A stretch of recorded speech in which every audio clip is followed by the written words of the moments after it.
What's up, guys? I decided to make another video.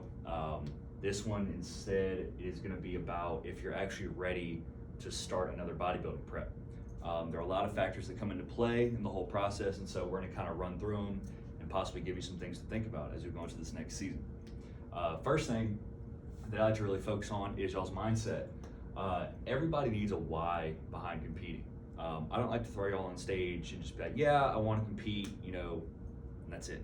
If you just want to do it, that's fine. If you want to try and turn pro, that's awesome. If you want to compete with one of your friends, that's great. But we do need some sort of a why. And from the why becomes our goal. So what is your goal? What do you want out of competing? Again, do you want to turn pro? Do you want to get on a bodybuilding stage to say that you did it? Show your kids you can do it. Your friend said you couldn't do it, whatever that is. And from that becomes, what do we need our expectations to be, and what are your reasonable expectations? If a first-time competitor comes to me and says, hey, I want to be Mr. Olympia, I'm going to kind of look at you and say, okay, that's great. How about winning your class first? Or how about getting on stage first to see if this is something you even want to do?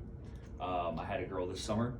She came to me and said, hey, I'm going to win the overall. It was her first show. She's never trained like a bodybuilder. And so I said, those are kind of steep expectations, but we need to lower them, and then we'll go from there. If everybody wants to go pro, everybody wants to be Mr. and Mrs. Olympia, we can't all do that. There are factors that come in that for some people it's just not in the cards. You can still be a great competitor. So being realistic with yourself whenever you want to get on stage is one of the biggest things we need to focus on too. So second, we're gonna talk about your body. We are bodybuilders, so our body is very important.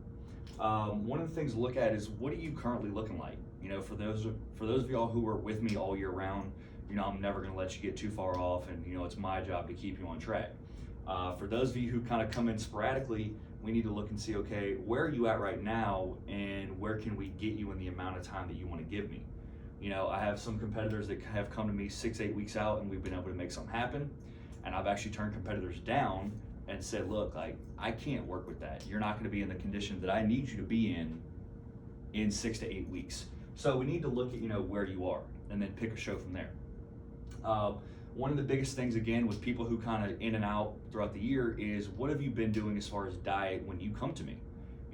If I have a female that's been eating 1,100 calories and she doesn't look great, well, I'm gonna have to put her on 2 hours of cardio to get more of a caloric deficit.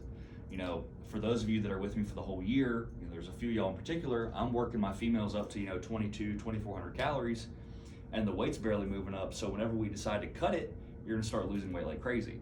A lot of people don't understand that this is a year-long process and a multi-year long process to get where you really want to be. Injuries is another thing.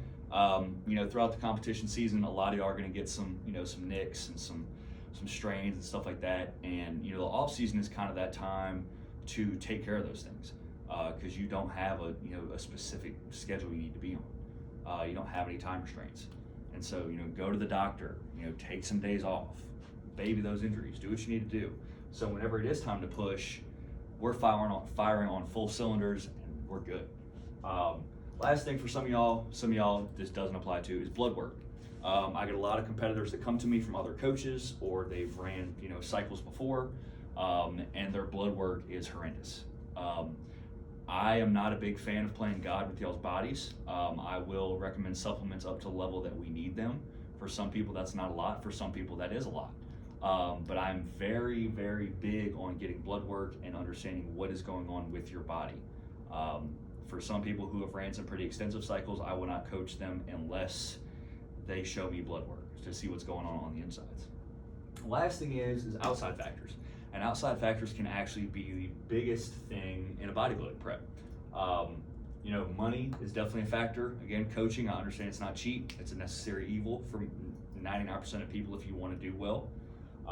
So that is something to think about.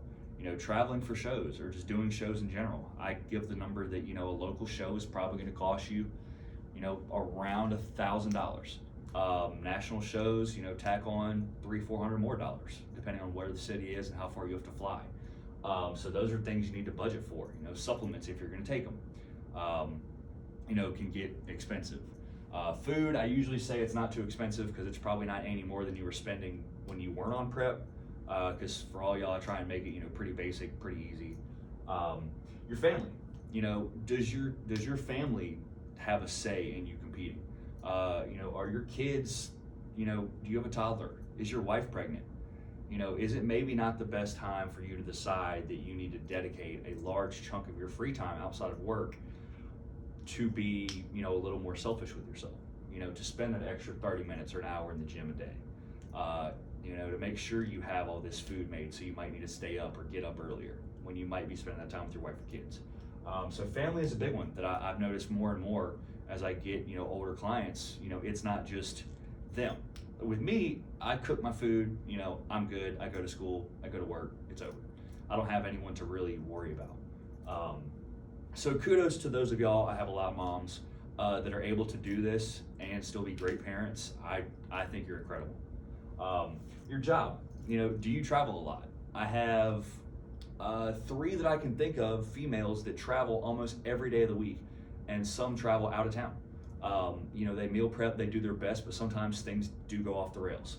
Are you gonna have to work overtime? Are you gonna have to work shift work? Shift work is notorious for kind of messing up your sleep schedule, raising your cortisol, and doing things to your body that it otherwise wouldn't happen. So do you know you're gonna have a turnaround? Do you know that something is gonna come up that it might not be best to start a bodybuilding prep? You have to be honest with yourself. And then we have some question marks. Stuff happens. I had competitors in Louisiana this year, perfect example.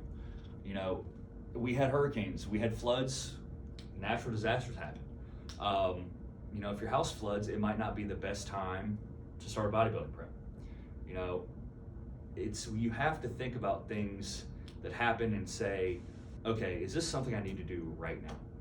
I've told people, it has been told to me, the stage is not going anywhere. Bodybuilding is going to be around all of our lifetimes. There's no shame in pushing a show back. There's no shame in pushing back a year or 2. I keep saying every year I'm going to get on stage, but I've realized that the variables in my life, I can't dedicate the amount of time that I need coaching y'all, going to law school, being the son that I need to be, being the boyfriend that I need to be. And I haven't put in the time on my body to get to the level that I want to be, which is a competitive IFBB pro. I could probably win a local show. I would go to the national level and finish the middle of the class. I know that there's things that I need to do, and I know how to do them. It's just deciding when the correct time is to start that process. And so I tell you that, as out of a point of weakness in me, to show you that I understand, and these are open conversations that we need to have, that maybe it might not be the best time to start a prep. There's no shame in that. We can build your body longer. We can give you a little bit of break out of the gym. Maybe you only need to work out 4 times a week. There's other things and other goals we can reach other than just sticking you on a stage and hoping for the best. It's my job to make sure that once you get on stage, it's over. That's the best thing that we've done. We beat your last showing, and we've reached all of your reasonable expectations. So if you need anything, as always, please let me know, and I hope you'll have a great holiday season. Thank you.